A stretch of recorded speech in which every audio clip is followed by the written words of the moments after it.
छत्तीसगढ़ में पहले चरण की 20 सीटों पर मतदान जारी। सुबह 9:30 बजे से लेकर राज्य में अब तक 10% की वोटिंग हुई। पूर्व मुख्यमंत्री रमन सिंह और कांग्रेस के प्रदेश अध्यक्ष दीपक बैज सहित कई दिग्गजों का भविष्य दांव पर। मिजोरम की सभी 40 सीटों पर चल रही है वोटिंग। सुबह 9 बजे तक राज्य में करीब 17% वोटिंग हुई। सत्तारूढ़ Mizo National Front, Zoram People's Movement और कांग्रेस के बीच त्रिकोणीय मुकाबला।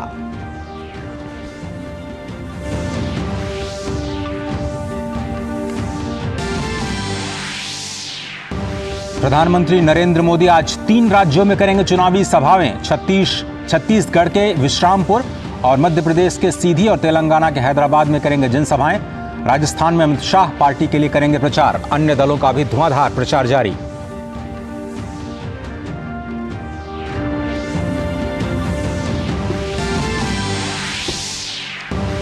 राष्ट्रपति द्रौपदी मुर्मू आज से उत्तराखंड के दौरे पर। गोविंद वल्लभ पंत कृषि एवं तकनीक विश्वविद्यालय के 35वें दीक्षांत समारोह में होंगी शामिल। और दिल्ली एनसीआर में बढ़ते प्रदूषण पर सुप्रीम कोर्ट में आज सुनवाई। पिछली सुनवाई में दिल्ली, पंजाब, हरियाणा, उत्तर प्रदेश और राजस्थान से पूछा था एयर क्वालिटी सुधारने के लिए क्या कदम उठाए।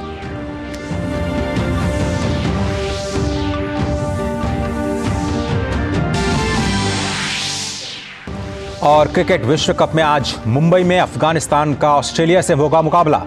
अफगानिस्तान की नजर आज के मैच को जीतकर सेमीफाइनल्स की राह आसान करने की होगी।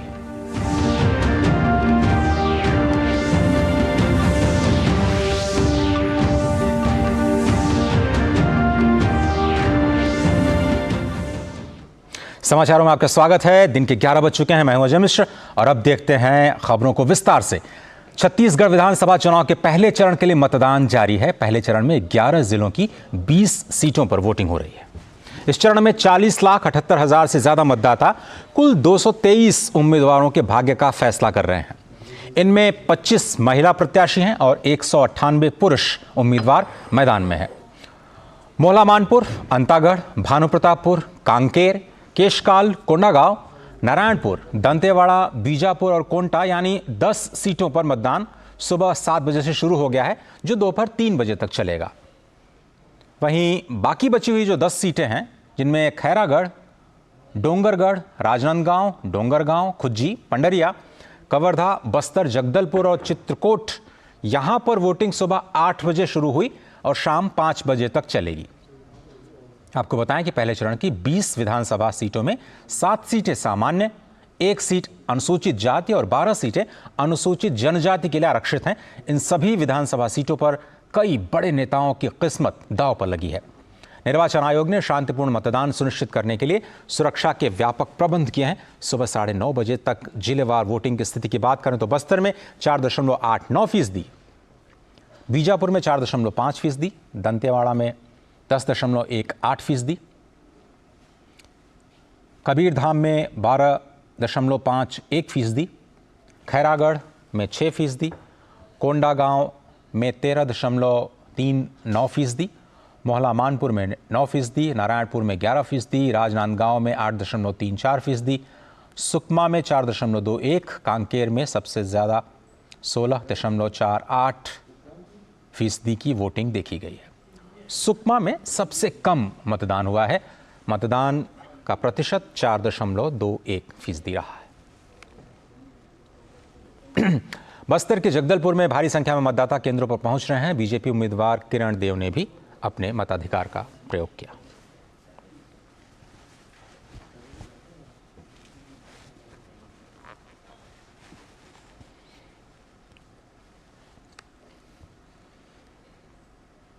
सुकमा विधानसभा क्षेत्र में नक्सल प्रभावित कारीगुंडम इलाके में 23 साल बाद मतदान हो रहा है। वोट डालने के लिए मतदाता बूथ पर पहुंचे। कारीगुंडम इलाके में चुनाव शांतिपूर्ण ढंग से कराने के लिए मतदान की प्रक्रिया सीआरपीएफ 150 बटालियन और जिला बल के सुरक्षा घेरे में कराई जा रही है। और राजनांदगांव में मौजूद हमारे संवाददाता अश्विनी मिश्रा ने पोलिंग बूथ पर मौजूद मतदाताओं से खास बातचीत की। आपको सुनाते हैं। छत्तीसगढ़ में प्रथम चरण का मतदान जारी है। प्रथम चरण में 20 सीटों पर मतदान की प्रक्रिया शुरू हो चुकी है। 10 सीटों पर सुबह 7 बजे से मतदान हो रहा है, जो कि 3 बजे तक चलेगा। और अन्य 10 सीटों पर 8 बजे से 5 बजे तक मतदान हो रहा है। सबसे बड़ी बात यह है कि आप देख सकते हैं कि हम राजनांदगांव के इस दिग्विजय महाविद्यालय के मतदान केंद्र पर हैं, जहां पर बड़ी संख्या में युवा, बुजुर्ग, फर्स्ट टाइम वोटर्स अपने मताधिकार का प्रयोग करने के लिए आए हुए हैं। यहाँ पर बहुत सारे लोग हैं जो कि इस लोकतंत्र के महोत्सव में शिरकत करने के लिए आए। हम उन्हीं से राय जानते हैं क्या वो प्रमुख मुद्दे हैं। संस्कारधानी कहा जाता है राजनांदगांव को, किन बातों को लोग मन में रखकर मतदान करने आ रहे हैं। ये सारे के सारे लोग राजनांदगांव विधानसभा क्षेत्र का विकास चाहते हैं, इसीलिए हम सब राजनांदगांव वासी मतदान के लिए उपस्थित हुए। जबरदस्त उत्साह है, चाहे युवा हो, चाहे बुजुर्ग हो, चाहे दिव्यांग हो, महिलाएं हो, बड़ी संख्या में आ रहे। और यहाँ पर एक ये सेल्फी पॉइंट बनाया गया है जहाँ पर चिन्हारी लोकतंत्र के मोर वोट मोर जिम्मेदारी, यानी हमारा वोट हमारी जिम्मेदारी है, सेल्फी पॉइंट है। बहुत सारी और गतिविधियां चलाई गई हैं। क्या युवा के मन में है? युवा के मन में सिर्फ यही है कि जो चीज़ें गलत हुई थी पिछले साल, इस साल वो चीज़ें ठीक करना है। जितने भी नए युवा लोग हैं उनको यहाँ से बाहर जाना पड़ रहा है। वो यहाँ पर अगर उनको वो मिलेगा कि यहाँ पर ही जॉब कर पाएँ तो वो ज़्यादा अपने घर पे ही रहना प्रेफर करेंगे। आधी आबादी इस लोकतंत्र के महापर्व में शिरकत कर रही। माताएं बहनें बड़ी संख्या में मतदान करने के लिए मतदान केंद्रों पर उमड़ चुकी हैं। माता जी, क्या मन में रख के आप लोग वोट डालने आ रहे हैं? हमारे देश का अच्छी तरह विकास हो, हमारे प्रदेश का बहुत अच्छी तरह विकास हो, हमारे गरीब लोगों को और युवाओं को अच्छी शिक्षा की सुविधा मिले, देश का विकास हो। तो देश का विकास हो, क्षेत्र का विकास हो, यही लोगों के मन में है और यही अभिलाषा है। और सब ज़्यादा से ज़्यादा शिरकत कर रहे हैं लोकतंत्र के इस महोत्सव में। निश्चित तौर से जीत चाहे जिसकी हो, मजबूत लोकतंत्र हो रहा है। कैमरा पर्सन उत्तम सिंह के साथ अश्विनी कुमार मिश्र, डीडी न्यूज़, राजनांदगांव, छत्तीसगढ़।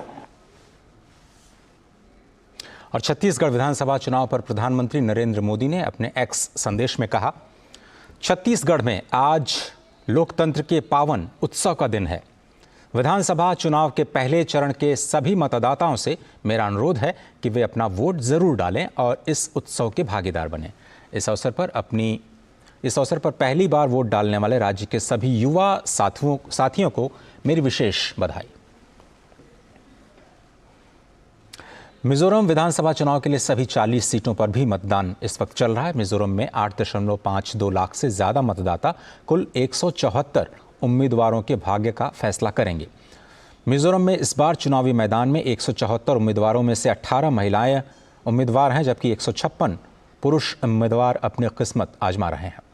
सत्तारूढ़ मिजो नेशनल फ्रंट, कांग्रेस और जोरम पीपल्स मूवमेंट सभी 40 सीटों पर अपने अपने उम्मीदवार उतारे हैं। वहीं भाजपा 23 क्षेत्रों में चुनाव लड़ रही है।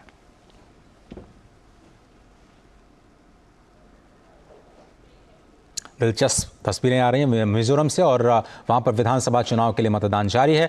मिजोरम के मुख्यमंत्री जोरांगथांगा ने आइजोल उत्तर द्वितीय विधानसभा क्षेत्र के अंतर्गत 19 आइजोल वेंगलाई 1 YMA हॉल मतदान केंद्र पर जाकर के अपना वोट डाला।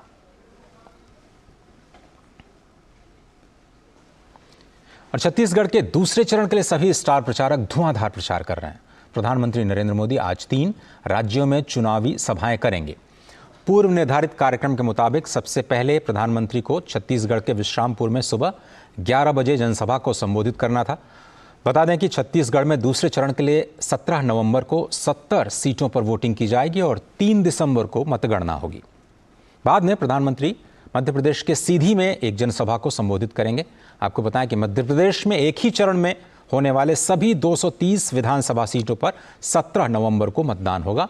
उधर तेलंगाना में भी विधानसभा चुनाव के लिए प्रचार अभियान में तेजी आई है और कई नेता प्रचार में शामिल हो रहे हैं। भाजपा के वरिष्ठ नेता और प्रधानमंत्री नरेंद्र मोदी आज हैदराबाद में एक जनसभा को संबोधित करेंगे। तेलंगाना में एक ही चरण में 30 नवंबर को मतदान किया जाएगा और मतदाता अपने मताधिकार का प्रयोग करेंगे। और छत्तीसगढ़ में दूसरे दलों के नेता भी जमकर प्रचार कर रहे हैं। कांग्रेस महासचिव प्रियंका गांधी आज बालोद और कुरुद में चुनावी सभाओं में शामिल होंगी। वह आज दोपहर में रायपुर पहुंचेंगी, उसके बाद बालोद में आम सभा में शामिल होंगी। इसके बाद वो दोपहर में कुरुद में आम सभा को संबोधित करेंगी। उधर राजस्थान विधानसभा चुनाव के लिए प्रचार तेज हो गया है। केंद्रीय गृह मंत्री अमित शाह आज राजस्थान के 3 विधानसभा क्षेत्रों में चुनावी रैलियां करेंगे। कुचमन, मकराना और परबतसर विधानसभा क्षेत्रों में अमित शाह चुनावी रैलियों को संबोधित करेंगे। तीनों विधानसभा क्षेत्रों में पहले जनसभा और फिर रथ सभा कार्यक्रम का आयोजन किया गया है। राजस्थान के सभी 200 विधानसभा क्षेत्रों में 25 नवंबर को मतदान होना है और 3 दिसंबर को मतगणना की जाएगी।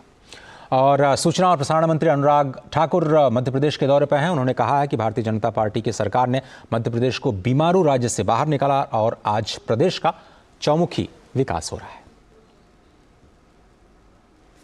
भारतीय जनता पार्टी की सरकार ने मध्य प्रदेश को बीमारू राज्य से निकालकर एक ऐसी गति दी है जो चहुमुखी विकास मध्य प्रदेश का हुआ।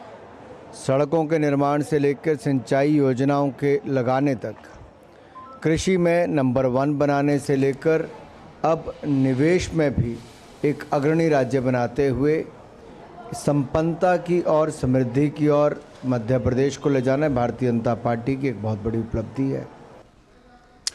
श्री अनुराग ठाकुर ने कहा कि केंद्र सरकार के लगातार प्रयासों से महंगाई में भी बेहद कमी आई है।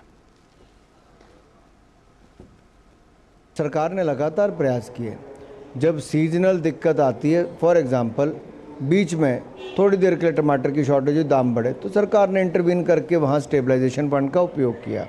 अब इसी तरह से ही आटे को भी कम करके 27.5 रुपये में देने का भारत आटा, ये भारतीय जनता पार्टी की सरकार ने शुरू किया। राष्ट्रपति द्रौपदी मुर्मू आज से उत्तराखंड के 3 दिनों के दौरे पर हैं। इस दौरान राष्ट्रपति आज पंतनगर के गोविंद वल्लभ पंत कृषि और प्रौद्योगिकी विश्वविद्यालय के 35वें दीक्षांत समारोह में छात्रों को संबोधित करेंगी। दिल्ली एनसीआर में बढ़ते प्रदूषण पर सुप्रीम कोर्ट आज सुनवाई करेगा। 31 अक्टूबर को सुनवाई के दौरान कोर्ट ने दिल्ली में हवा की खराब गुणवत्ता पर चिंता जताते हुए दिल्ली, पंजाब, हरियाणा, उत्तर प्रदेश और राजस्थान को निर्देश दिया कि वे हलफनामा दाखिल करके बताएं कि वायु गुणवत्ता सुधारने के लिए उन्होंने क्या कदम उठाए।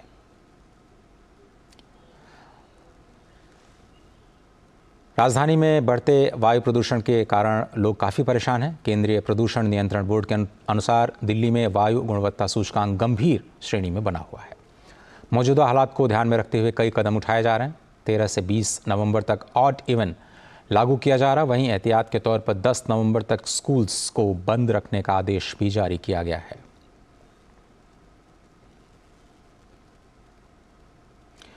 प्रधानमंत्री Narendra Modi vocal for local के मंत्र के सहारे आत्मनिर्भर भारत अभियान को जन जन को जोड़ने के लिए प्रयासरत हैं।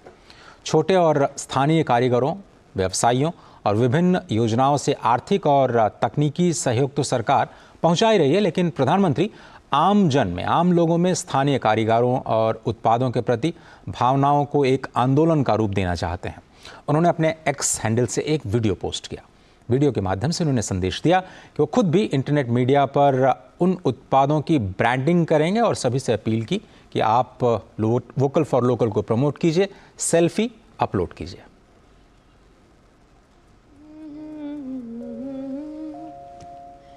सोशल मीडिया का युग है जहाँ हर कोई स्टोरी टेलर है। सोचिए अगर हमने किसी अपने की स्टोरी डाल दी और उसकी जिंदगी एकदम ब्लॉकबस्टर हो जाए तो कितना अच्छा रहेगा ने। अरे दिवाली है, बहुत सारा काम पड़ा है, चलिए चलते चलते बातें करते हैं। अरे वाह, कितनी बढ़िया रोशनी है। कहाँ से ली? वो अपनी मनीषा काकी है ना, उनके यहाँ से ही लिया है। ओह, सभी का घर करे रोशन, कलानगर की मनीषा काकी। #Vocal for local. सुनिए वो, अरे वाह, कुर्ता तो बहुत अच्छा है स्मार्टू। यस वैसे तुम्हारी साड़ी भी बहुत अच्छी लग रही है मिसेस स्मार्टू, है ना?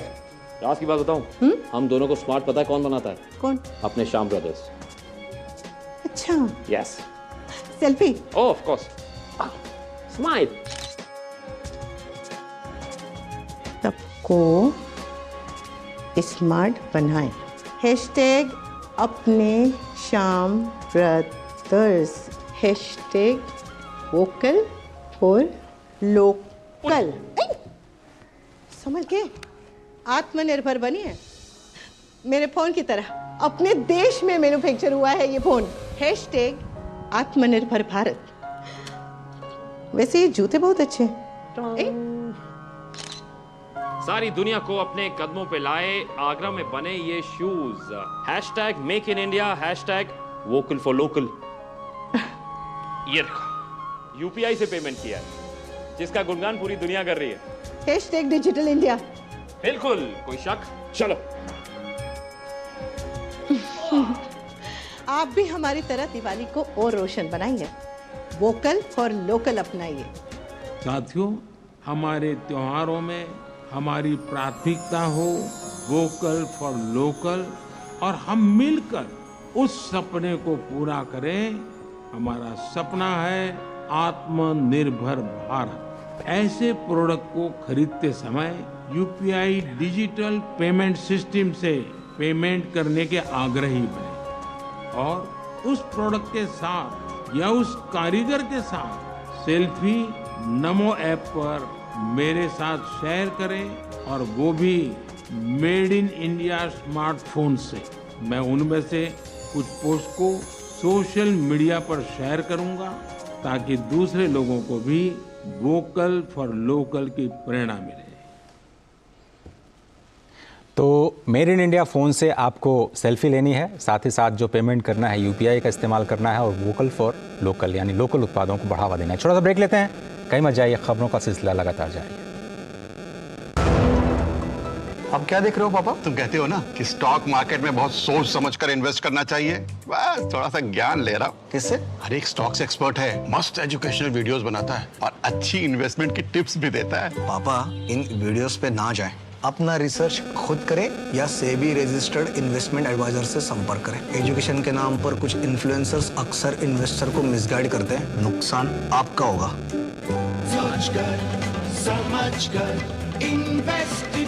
मुथूट फाइनेंस, भारत का नंबर 1 सबसे भरोसेमंद financial services brand. Gold loan के लिए अभी कॉल करें 1-800-313-1212। स्वागत है आप सभी का समाचारों में एक बार फिर से। छत्तीसगढ़ के राजनांदगांव से इस वक्त हमारे संवाददाता अश्विनी मिश्र जुड़ रहे हैं। अश्विनी जी, बहुत धन्यवाद। ताज़ा हालात हम तक पहुंचाएं तस्वीरों के माध्यम से, क्या कुछ कहती हैं आज लोकतंत्र के पर्व की ताज़ा तस्वीरें?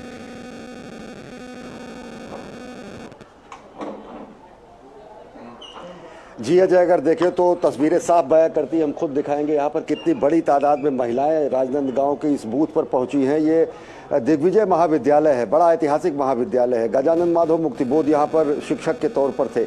यहाँ पर अगर देखें तो पद्मलाल पुन्नालाल बख्शी यहाँ पर बतौर शिक्षक रही। एक संस्कार धानी कही जाती है, साहित्य की नगरी कही जाती है।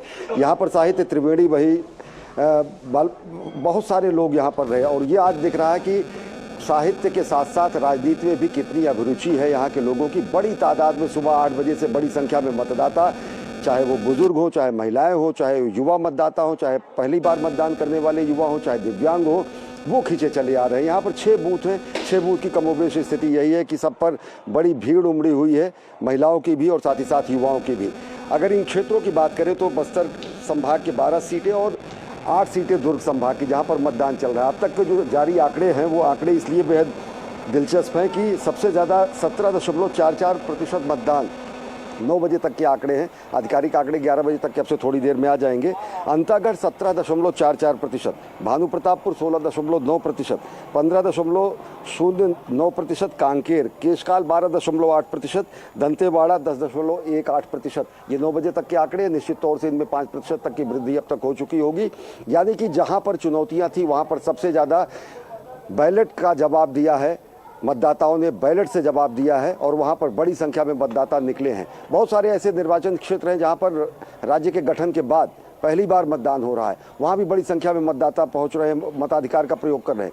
बहुत सारे ऐसे मतदाता हैं जो कि सरेंडर्ड नक्सलाइट हैं, एरिया कमांडर रहे हैं, वो महिलाएं भी हैं, वो पुरुष भी हैं, वो बड़ी संख्या में मतदान केंद्रों पर पहुंचकर अपने संवैधानिक अधिकार का प्रयोग कर रहे हैं। तो निश्चित तौर से अगर देखें तो चाहे बस्तर संभाग की 12 सीटें और दुर्ग संभाग की 8 सीटें जहाँ पर मतदान हो रहा है, जबरदस्त उत्साह है। और जैसे हम एक बार फिर कहेंगे कि आपको दिखाएंगे कि किस तरीके से बड़ी संख्या में आधी आबादी, महिलाएं, युवा सब शरीक हो रहे हैं इस लोकतंत्र के महापर्व में और अपने संवैधानिक अधिकार का उपयोग कर रहे हैं। अजय, अश्विनी, अगर हम आपसे समझना चाहें कि लोगों का रुख कैसा है जब लोग नक्सलवाद से प्रभावित होते हैं और उनको मतदान करने का अवसर मिलता है तो वहाँ पर देश के बाकी हिस्सों से माहौल थोड़ा सा अलग होता है। सुरक्षा व्यवस्था की भी थोड़ी सी बात कीजिए और लोगों के मन में लोकतंत्र को लेकर के अब कितना विश्वास बहाली हुआ है, उसकी कुछ तस्वीर आपको जब आप बात कर रहे थे उनसे लोगों से तो आपको समझ में आई?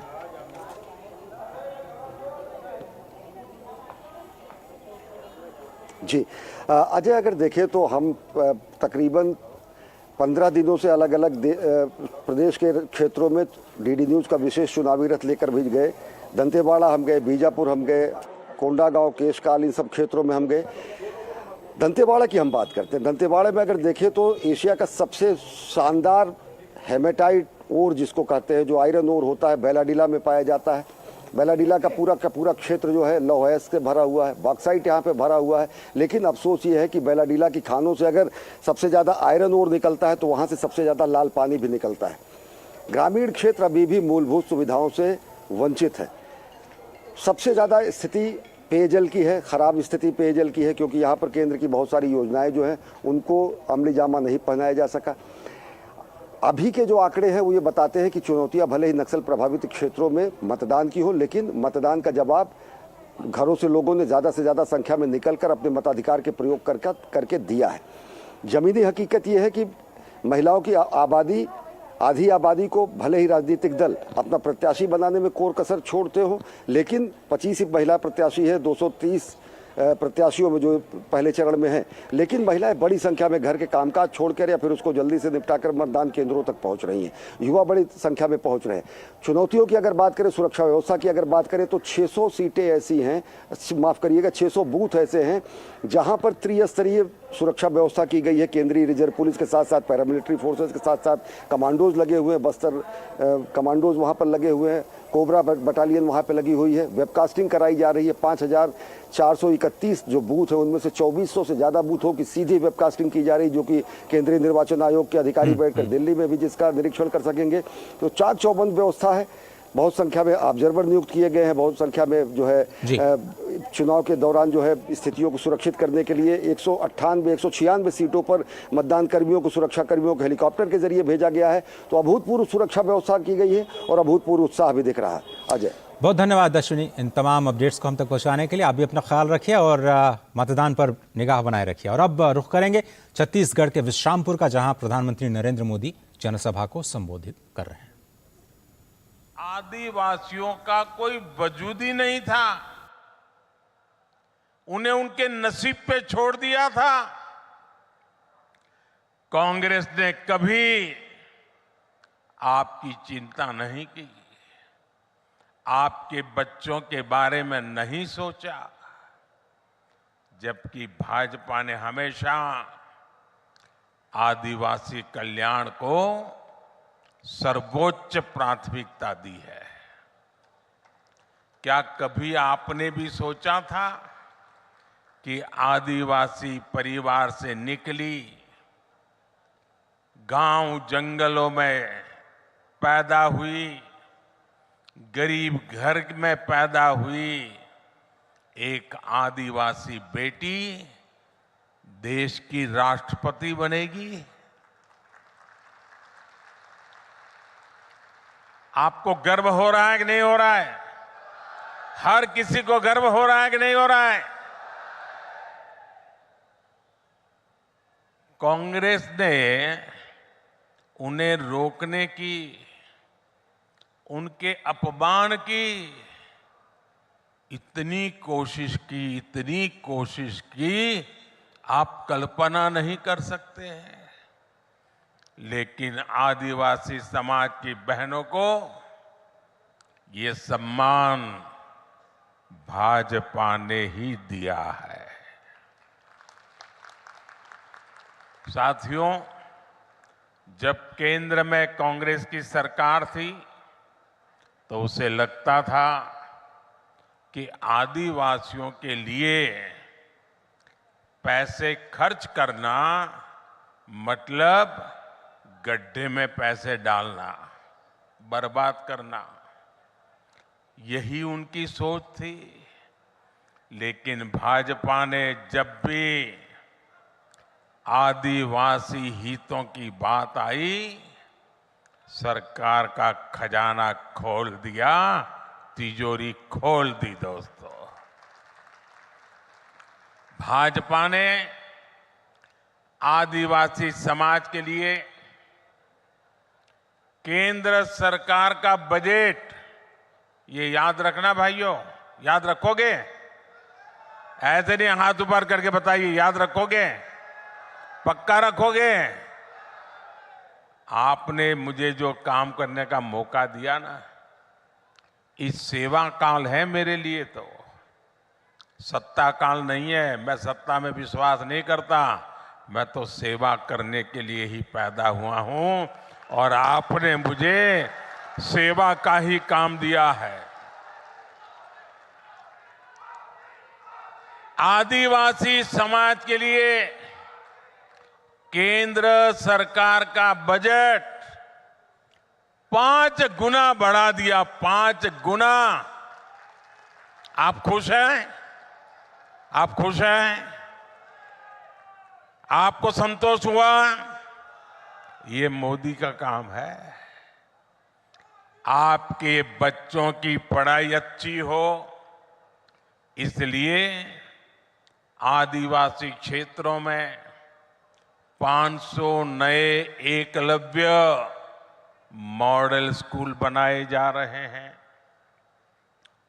अब आप देखिए, हमारे यहां गांव-गांव में अंग्रेजी वाली स्कूल तो है नहीं।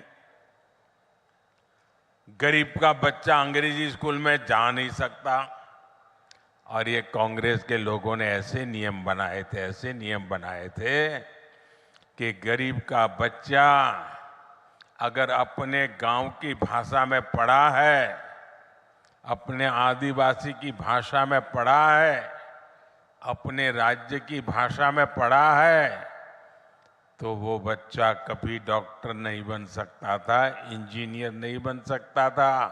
क्योंकि डॉक्टर बनना है, इंजीनियर बनना है, तो आपको अंग्रेजी आनी जरूरी है। देश आजाद हो गया, लेकिन इनके दिमाग में से अंग्रेजी का भूत नहीं गया।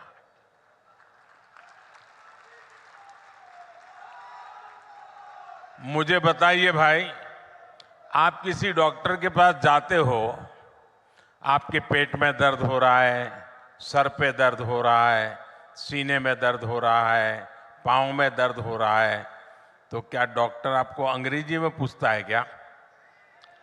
आपकी भाषा में पूछता है कि नहीं पूछता है?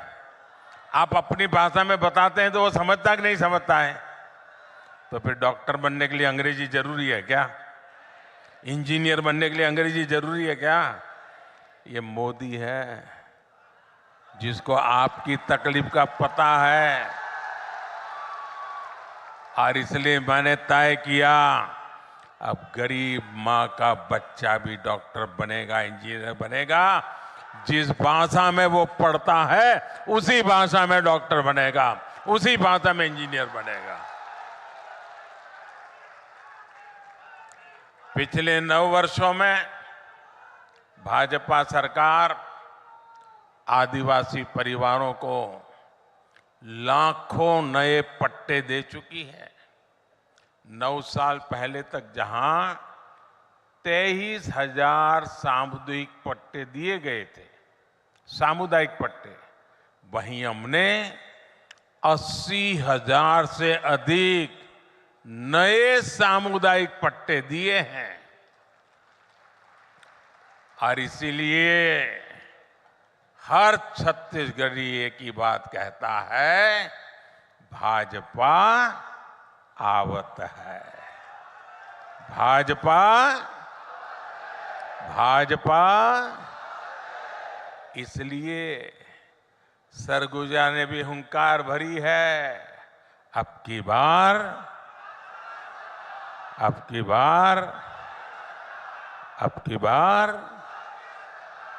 मेरे परिवारजनों, कांग्रेस की एक और बड़ी नाकामी भी रही है। जब जब कांग्रेस सरकार में आती है, तब तब देश में आतंकवादियों और नक्सलियों के हौसले बढ़ जाते हैं। जहां भी देखो।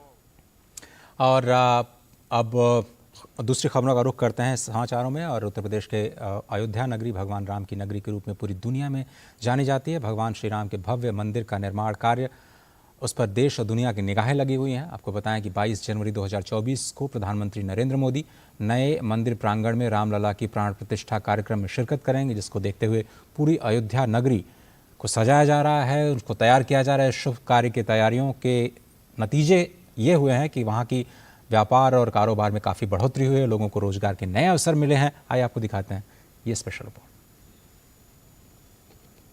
अयोध्या में इन दिनों मूर्ति कला और फूलमाला को गढ़ने और रचने वालों के व्यवसाय में दोगुनी वृद्धि हुई है। वहीं भगवान के वस्त्र बनाने वालों के कार्य से लेकर धार्मिक प्रतीक के झंडों की बिक्री भी इस तरह से तेज हुई है कि लोग मुख्य मार्गों और चौराहों पर ठेले पर झंडा लगाकर बिक्री कर रहे हैं। इससे अर्जित आय से लोग अपने परिवार का भरण पोषण आसानी से कर रहे हैं। जैसे राम मंदिर का निर्माण चालू हो गया, पहले दूसरा काम करते थे और राम मंदिर निर्माण चालू, हम लोग झंडा बेचने चालू कर दिए और राम मंदिर बनना इससे अच्छा हुआ, हम लोग रोजगार बढ़ गया है और इससे हमारा घर का पूरा खर्चा भी चलता है पूरी तरह से। मूर्ति कला से जुड़े मयंक सोनी कहते हैं कि जब से राम मंदिर का निर्माण शुरू हुआ और केंद्र के साथ ही योगी सरकार ने यहां विकास के कार्य किए, तब से मूर्ति खरीदने वालों की संख्या में जबरदस्त वृद्धि हुई है। व्यापारियों ने कहा कि पहले हम लोग जैसे तैसे अयोध्या में गुजारा करते थे, लेकिन अब हम अपने परिवार का भरण पोषण भी करते हैं और खुशी से रहते भी हैं। व्यवसाय तो भैया पहले से बढ़ा है, से इधर 2-3-4 साल से काफ़ी थोड़ी मतलब समझ लीजिए कि दोगुना लगभग वृद्धि तो हुई है। भगवान की मूर्तियों के लिए वस्त्र सिलने के कार्य भी अयोध्या में तीव्र गति से बढ़े हैं। कपड़े सिलने वालों का कहना है कि मंदिर बनने से हमारे काम और आय दोनों में वृद्धि हुई है। काम बहुत बढ़ा है और मंदिरों से ऑर्डर आते हैं, यात्री लोग आते हैं तो यहाँ से भगवान के पोशाक सिलवा के ले जाते हैं बाहर, उससे हम लोग का काम बहुत बढ़ गया है। हम लोग काफ़ी सुखी हो गए हैं, आय भी हम लोग की काफ़ी बढ़ गई है। प्रधानमंत्री नरेंद्र मोदी जी को, योगी आदित्यनाथ जी को मैं बहुत बहुत धन्यवाद बोलना चाहूँगी। जब से राम मंदिर बन गई है तब से हम लोग की फूल की आमदनी भी बढ़ गई है। फूल भी जैसे 20 किलो हम लोग बनाते थे वैसे ही 40 किलो बनाते हैं। अब कुछ आमदनी भी बढ़ी है, हम लोग 2-4 लोग बनाते थे वो 5 लोग बनाते हैं, उसी से रोजगार भी बढ़ गया है, घर परिवार अपना सुखी से चलाते हैं। अयोध्या में राम मंदिर बनने से जहां देश विदेश से भक्तजन अपने राम लल्ला के दर्शन कर सकेंगे, वहीं दूसरी ओर राम मंदिर बनने से स्थानीय लोगों के रोजगार में भी वृद्धि होगी। Bureau report, DD news. और पीएम मोदी ने मन की बात कार्यक्रम में 15 नवंबर को देश में जनजातीय गौरव दिवस मनाने की बात कही थी। इसी कड़ी में पेश है छत्तीसगढ़ के प्रथम शहीद वीर नारायण सिंह भिंजवार की कहानी, जो पैदा तो हुए एक जमींदार परिवार में, लेकिन गरीबों के हक के लिए लड़ने के वजह से अंग्रेजों ने उन्हें तोप से उड़ा दिया था। वीर नारायण सिंह भिंजवार 1857 की लड़ाई लड़ने वाले छत्तीसगढ़ के प्रथम शहीद के तौर पर जाने जाते हैं।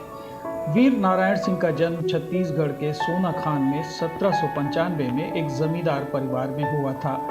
इनके पिता का नाम राम राय था। इनके पूर्वजों के पास 300 गांवों की जमींदारी थी। ये बिजवार जनजाति से ताल्लुक रखते थे। पिता की मौत के बाद 35 साल की आयु में वीर नारायण सिंह जमींदार बने। उनका स्थानीय लोगों से अटूट लगाव था। 1856 में इस इलाके में भीषण अकाल पड़ा। भूख से जनता का बुरा हाल था। अपने क्षेत्र के लोगों को भूख से मरते देख उन्होंने अंग्रेजों से सहायता प्राप्त साहूकार माखनलाल के गोदामों से अनाज लूट लिया और इसे गरीब जनता में बांट दिया। इससे नाराज अंग्रेजों ने उन्हें 24 अक्टूबर 1856 को बंदी बनाकर जेल में डाल दिया। साल 1857 के विद्रोह में बड़े राजाओं के साथ ही देशभक्त नागरिक भी इस समर में मातृभूमि को मुक्त कराने के लिए तैयार हो गए थे। शायद यही कारण था कि 28 अगस्त 1857 को ब्रिटिश सेना में कार्यरत भारतीयों ने वीर नारायण सिंह को जेल से मुक्त करवा लिया और अपना नेता मान लिया। जन समर्थन पाने के बाद उन्होंने 500 लोगों की एक बंदूकधारी सेना बनाई जो अंग्रेजों के विरुद्ध संग्राम कर सके। वीर नारायण सिंह ने कुरुपाट की दुर्गम पहाड़ियों को अपना केंद्र बनाया। वे यहाँ अपनी कुल देवी तंतेश्वरी की साधना करते थे और गुफाओं में सैन्य अभियान की रणनीति बनाया करते थे। उन्होंने छापामार युद्ध नीति का प्रयोग करके अंग्रेजों की नाक में दम कर दिया था। अंग्रेजों की ओर से कैप्टन स्मिथ उनसे लड़ रहे थे। अनेक बार अंग्रेजों ने सोना खान में उन्हें पकड़ने के लिए अभियान चलाया, लेकिन वे असफल रहे।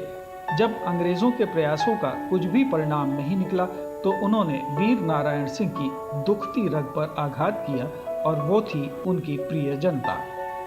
अंग्रेज जब वीर नारायण सिंह से लड़ नहीं पाए तो उन्होंने स्थानीय लोगों के घरों को जलाकर और उन पर तरह तरह के अत्याचार करके अपना बदला लेना शुरू किया।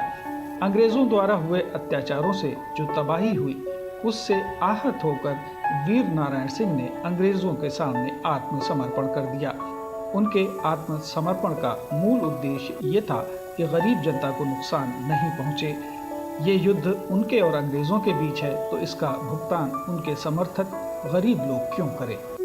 10 दिसंबर 1857 को रायपुर में अंग्रेजों ने उन्हें सार्वजनिक रूप से फांसी दी। अंग्रेज उनसे इतना चिढ़ते थे कि उनकी मृत्यु के बाद उनके शव को तोप से बांधकर उड़ा दिया गया।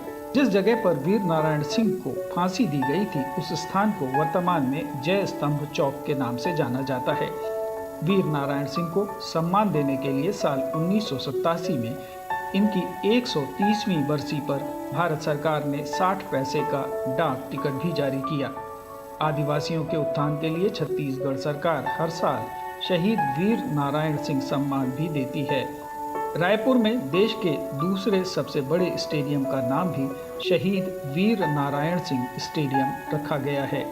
ब्यूरो रिपोर्ट, दूरदर्शन समाचार, पटना।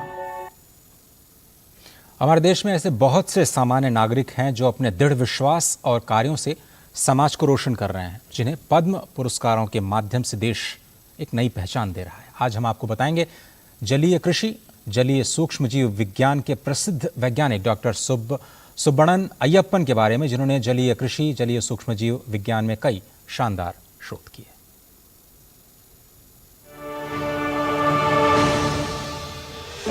मत्स्य पालन के क्षेत्र में आज भारत नई क्रांति लिख रहा है। बात करेंगे डॉक्टर सुब्बन अय्यप्पन की, एक बेहद प्रतिष्ठित जल कृषि वैज्ञानिक जिन्होंने भारत की नीली क्रांति को सशक्त करने में दिया है अपना महत्वपूर्ण योगदान।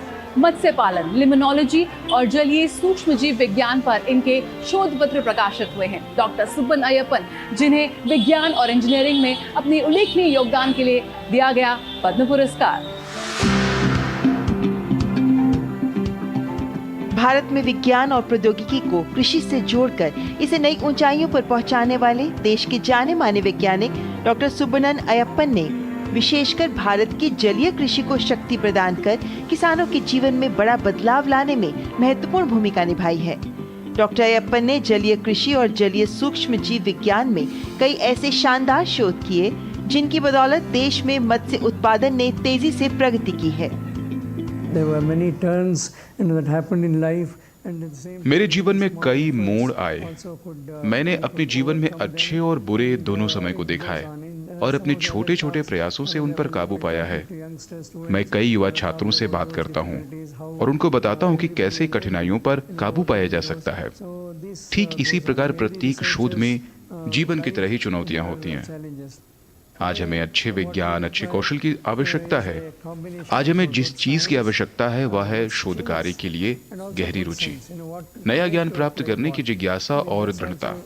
हमारे देश में कृषि विज्ञान सहित विज्ञान के हर क्षेत्र में बहुत कम शोध होते हैं। तो हम क्या कर रहे हैं? आइए अपना सर्वश्रेष्ठ प्रयास करें। आइए चुनौतीपूर्ण मुद्दों पर ध्यान दें। हमें अच्छे शोध की अधिक कोशिश करनी चाहिए।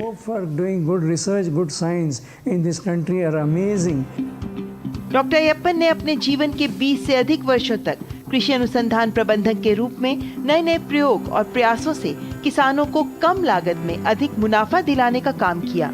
4 दशक से अधिक समय के वैज्ञानिक करियर के साथ वर्तमान में वे केंद्रीय कृषि विश्वविद्यालय इम्फाल के चांसलर और कर्नाटक विज्ञान और प्रौद्योगिकी अकादमी बेंगलुरु के चेयरमैन हैं। वे कई राष्ट्रीय और अंतर्राष्ट्रीय समितियों तथा बोर्ड्स में लगातार योगदान देते आ रहे हैं। The journey, of course, was tough. It was very difficult to get his time. इनके जीवन की यात्रा बहुत कठिन थी। परिवार के लिए समय निकालना भी इनके लिए बहुत मुश्किल था। इन्होंने परिवार को जो भी थोड़ा समय दिया वो मेरे बच्चों और मेरे लिए बहुत यादगार समय था। इन्होंने हमेशा अपने काम पर ध्यान केंद्रित किया और उसी का नतीजा है कि इन्हें इतनी बड़ी सफलता मिली है। वो मूल रूप से ग्रामीण क्षेत्र से हैं, इसलिए वो बचपन से ही समाज, किसान और अपनी जन्मभूमि के लिए कुछ करना चाहते थे। मैं और मेरा परिवार मेरे पति को पद्मश्री मिलने पर बहुत खुश हैं। हम भारत सरकार के आभारी हैं और हम इनके शिक्षकों के भी आभारी हैं। इनके योगदान को हम कभी नहीं भूलेंगे।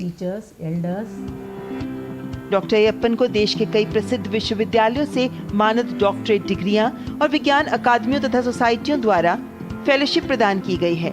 साथ ही उन्हें कृषि शोध और प्रयोगों के लिए कई राष्ट्रीय सम्मान मिल चुके हैं।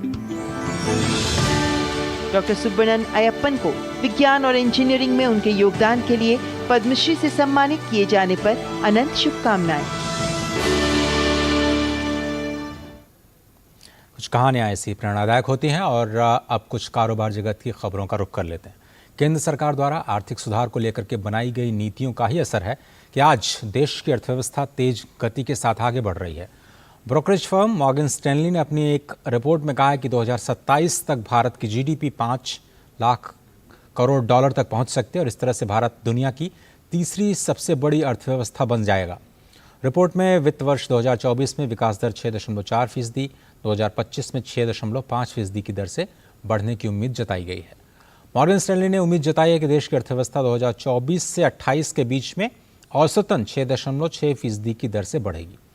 रिपोर्ट में कहा गया कि वैश्विक विकास में भारत का महत्व बढ़ा है। 2022 में वैश्विक विकास में भारत का योगदान बढ़कर के 15% हो गया, तो 23 से 28 के बीच में ये और भी बढ़ेगा और 17% पर पहुंचने का अनुमान है। आपको बताएं कि 2021 में भारत का जो योगदान था विश्व की अर्थव्यवस्था में वो केवल 10% था।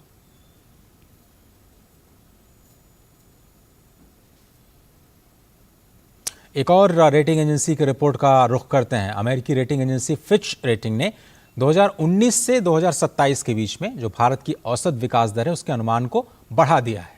6.2% रहने का अनुमान जताया गया है। फिच ने 0.7% की बढ़ोतरी की। इससे पहले ये अनुमान केवल 5.5% था।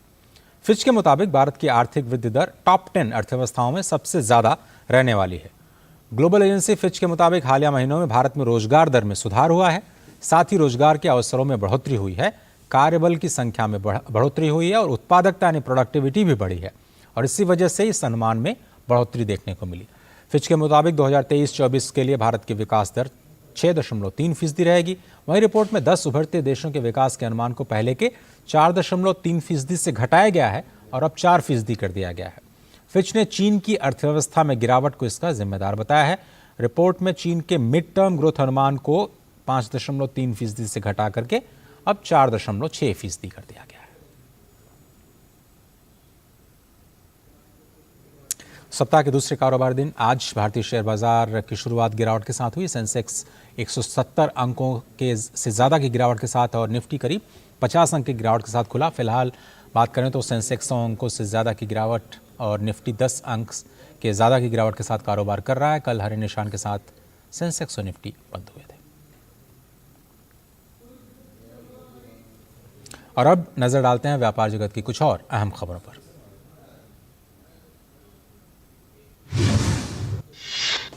वर्ल्ड फूड इंडिया के दूसरे संस्करण के दौरान भारत में खाद्य प्रसंस्करण क्षेत्र में निवेशकों ने 33,000 करोड़ रुपए से ज्यादा के निवेश का प्रस्ताव दिया। खाद्य प्रसंस्करण उद्योग मंत्रालय ने 3 दिवसीय वर्ल्ड फूड इंडिया के दौरान विभिन्न कंपनियों के साथ समझौता ज्ञापन पर हस्ताक्षर किए हैं। नवरात्र में वाहनों की बिक्री ने 6 सालों का रिकॉर्ड तोड़ दिया है। इस दौरान वाहनों की बिक्री में 18% की बढ़ोतरी देखने को मिली। हालांकि श्राद्ध के चलते बीते अक्टूबर महीने में सालाना आधार पर वाहनों की बिक्री में 7% की गिरावट आई, लेकिन सितंबर की तुलना में अक्टूबर में बिक्री में 12% से ज्यादा का उछाल देखने को मिला। केंद्र सरकार ने लोगों को सस्ती दरों पर खाद्य पदार्थ उपलब्ध कराने की पहल के तहत भारत आटा की बिक्री कार्यक्रम शुरू किया है।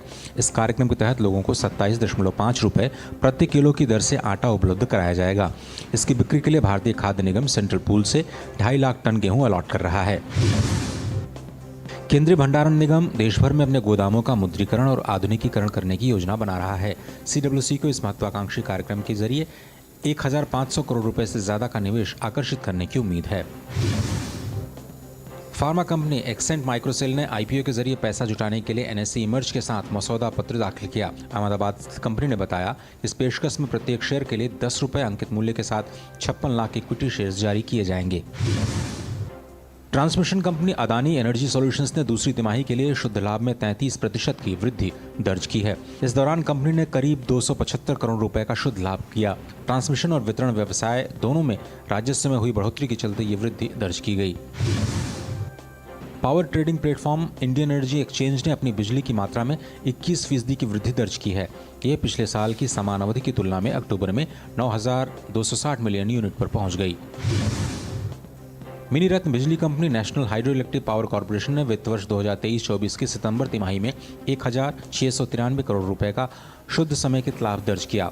यह भारत सरकार के विद्युत मंत्रालय के तहत आने वाली एक सरकारी स्वामित्व वाली कंपनी है। बजाज फाइनेंस लिमिटेड के बोर्ड ने 2 रुपए अंकित मूल्य पर शेयरों की योग्य संस्थागत प्लेसमेंट यानी QIP के माध्यम से 8,800 करोड़ रुपए तक जुटाने को मंजूरी दी। इसके लिए न्यूनतम मूल्य करीब 7,533 रुपए प्रति इक्विटी शेयर निर्धारित किया गया है। JP समूह की प्रमुख कंपनी जयप्रकाश एसोसिएट्स ने बताया कि उसने मूलधन और ब्याज सहित करीब 4,258 करोड़ रुपए के ऋण पर चूक की है। कंपनी ने एक नियामक फाइलिंग में जानकारी दी। कंपनी का कहना है कि वो उधारी कम करने के लिए ठोस कदम उठा रही है।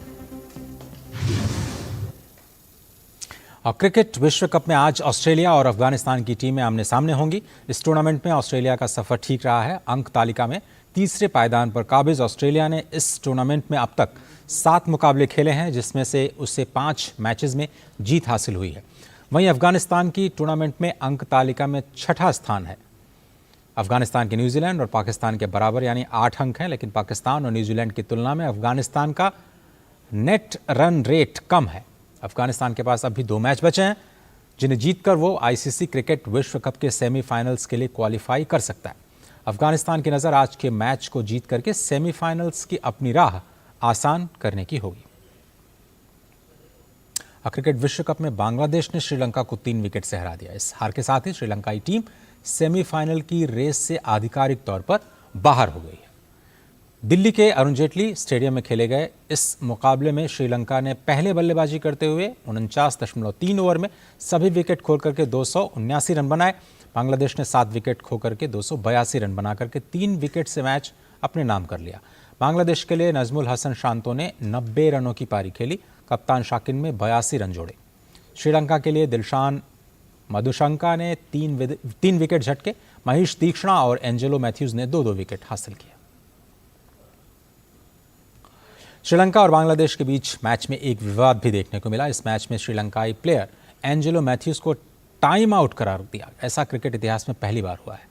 मैथ्यूज जब क्रीज पर आए तब सही हेलमेट नहीं होने की वजह से उन्होंने दूसरा हेलमेट लाने के लिए पेवेलियन की ओर इशारा किया, मगर इसी बीच शाकिब ने मैदानी अंपायर से टाइम आउट की अपील कर दी।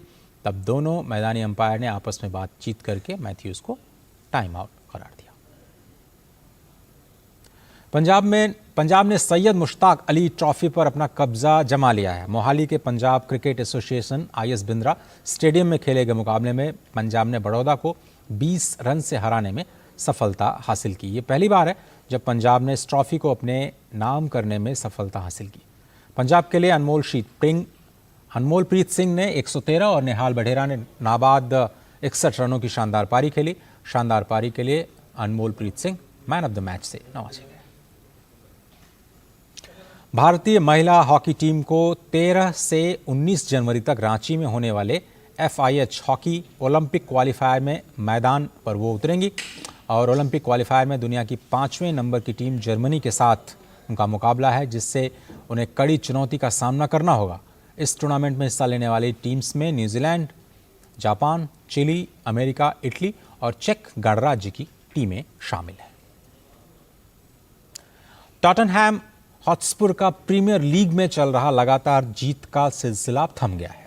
टॉटनहैम हॉटस्पर को चेल्सी के हाथों 4-1 के अंतर से हार का सामना करना पड़ा।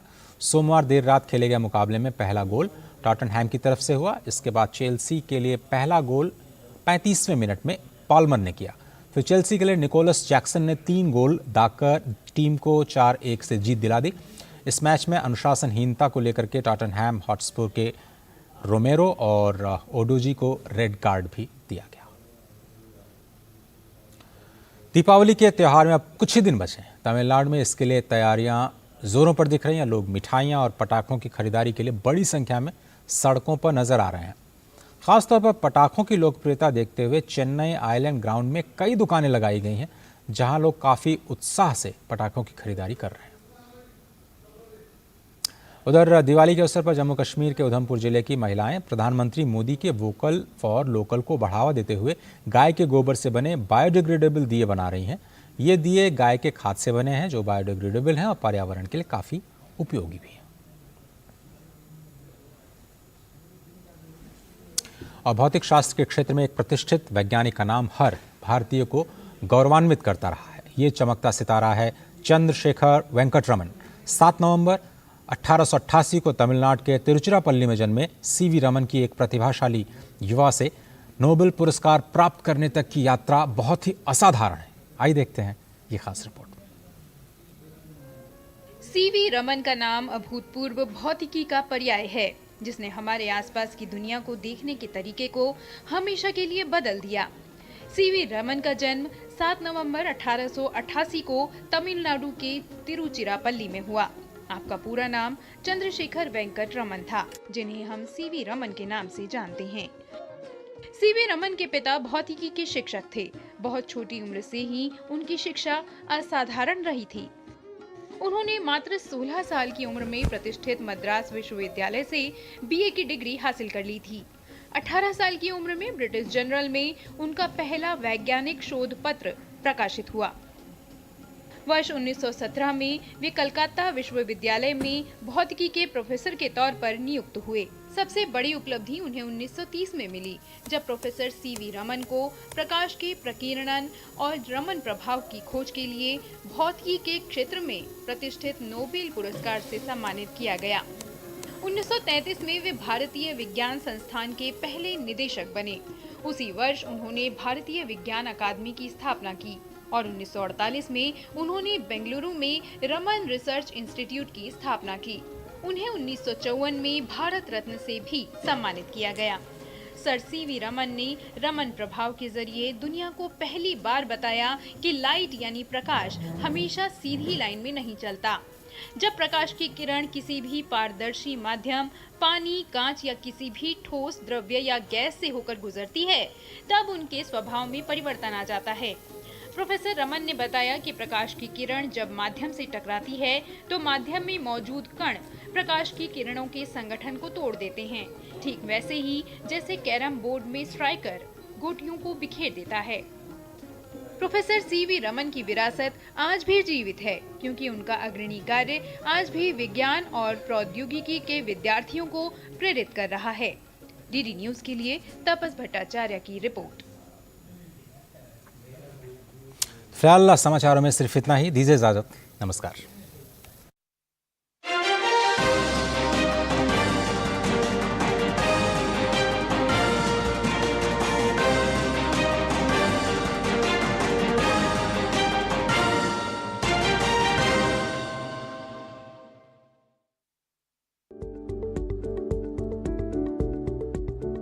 ये है पंजाब के लुधियाना के रहने वाले हरिओम जिंदल और उनकी टीम, जो आज ना जाने कितने सपनों को पंख दे रहे हैं।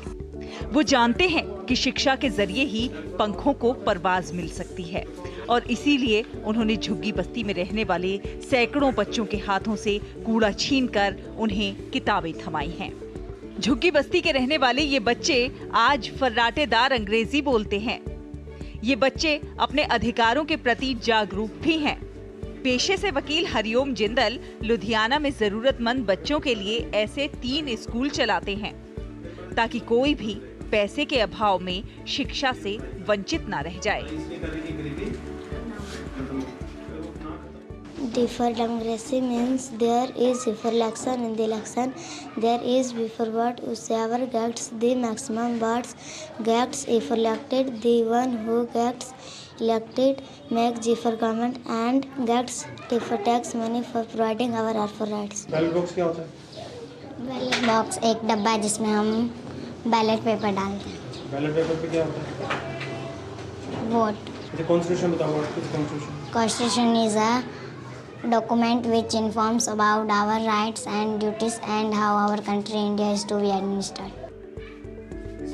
2013 में शुरू हुआ ये सफर आज भी जारी है, लेकिन ये सफर इतना आसान नहीं था। वो कहते हैं कि एक बार वो शिक्षा के स्तर की जानकारी लेने के लिए स्लम एरिया में गए तो कूड़ा बीन रहे बच्चों को देखकर उनसे रहा ना गया और वो उन्हें पढ़ाने लग गए। वो उन्हें नेशनल ओपन स्कूल के माध्यम से पढ़ाते हैं। उनका मकसद बच्चों को शिक्षित करने के साथ साथ उनके हकों और अधिकारों और देश और समाज के प्रति उनकी जिम्मेदारियों से अवगत कराना है। शुरुआत में बच्चे पढ़ने को राजी नहीं थे। ऐसे में हरिओम जिंदल रोजाना उनके लिए कुछ खाने को लेकर आते थे। बाद में धीरे धीरे पढ़ाई की बातें शुरू की। बड़ी मुश्किल से उनके परिजनों को मनाया और धीरे धीरे बच्चे उनके पास आने लगे। जो गरीब बच्चे हैं, बहुत बड़ा संख्या है जिनकी या तो स्कूल जाते नहीं हैं, अगर जाते हैं तो 5वीं शिक्षा से ज़्यादा पढ़ नहीं पाते, फिर वो बाल मजदूरी में लग जाते हैं और परमानेंट मजदूर बन जाते हैं। तो फिर मैंने कहा भी अल्फ़ाबेट्स पढ़ाना ही है, C for cat, D for dog, R for rat क्यों पढ़ाना, शिक्षा वो दो जो इनको मजबूत भविष्य बनाए। फिर मैंने C for constitution, D for democracy, R for right, A for administration, इस तरीके से 26 अल्फ़ाबेट की सीरीज़ तैयार की जो वो सब्जेक्ट्स को रिप्रेजेंट करती हैं जो यूनिवर्सिटी लेवल पे पढ़ाए जाते हैं। इनको हम यहाँ पर ये शिक्षा तो दे ही रहे हैं जो डेमोक्रेसी और कॉन्स्टिट्यूशन के साथ जुड़ी हुई है। इसके साथ साथ नेशनल ओपन स्कूल के थ्रू इनको हम रेगुलर पढ़ाई कराते हैं। हरिओम जिंदल बच्चों को सिर्फ किताबी ज्ञान ही नहीं दे रहे हैं, बल्कि उन्हें जागरूक भी बना रहे हैं। इन शिक्षकों का बच्चों को पढ़ाने का तरीका भी अलग है। वो बच्चों को A फॉर एप्पल नहीं, बल्कि A for administration, B for boy नहीं, B फॉर ब्यूरोक्रेसी पढ़ाते हैं। उन्होंने बच्चों के लिए अल्फाबेट्स की एक खास किताब एम्पावरमेंट थ्रू नॉलेज तैयार की है। इस तरह से पढ़ाने के 2 फायदे हैं। पहला कि बच्चे शिक्षित होते हैं, दूसरा वो समाज के प्रति जागरूक होते हैं। ये बच्चे समझते हैं कि एडमिनिस्ट्रेशन क्या होता है, कॉन्स्टिट्यूशन क्या है। निश्चित ही शिक्षा की ये पहल अनुकरणीय है। गुड न्यूज जज्बा इंडिया के लिए लुधियाना से शीतल की रिपोर्ट, DD न्यूज।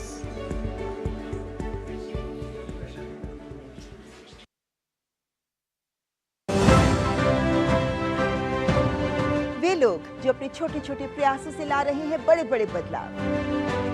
वे लोग जो यूं तो है आम, लेकिन अपने विशेष कार्यों से बन गए हैं बेहद खास। साधारण लोग जो रखते हैं असाधारण जज्बा कुछ कर दिखाने का। वे लोग जिन्हें देश कर रहा है सलाम, और ये है हमारे पद्म।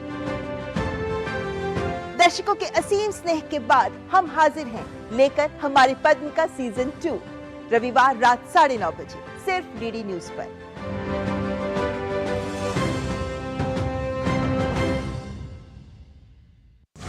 वायु प्रदूषण से रहें सावधान। प्रदूषण का बढ़ा हुआ स्तर सभी के लिए चिंता का कारण बना हुआ है। स्वास्थ्य के लिए बड़ा खतरा है वायु प्रदूषण। जो एयर क्वालिटी इंडेक्स है वो पुअर तक पहुंच चुका है।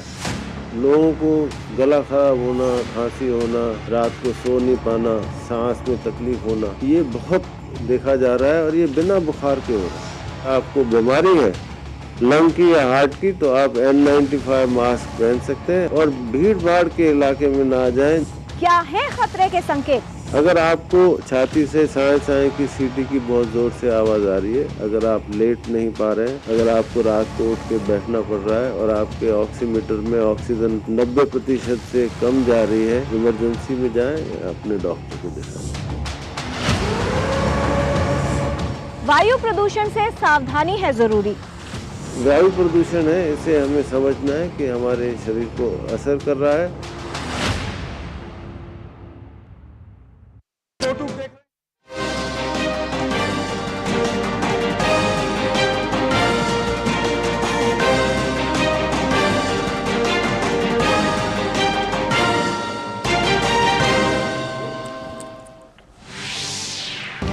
छत्तीसगढ़ में पहले चरण की 20 सीटों पर मतदान जारी। सुबह 11 बजे तक राज्य में 22% से ज्यादा हुई वोटिंग। पूर्व मुख्यमंत्री रमन सिंह और कांग्रेस के प्रदेश अध्यक्ष दीपक बैद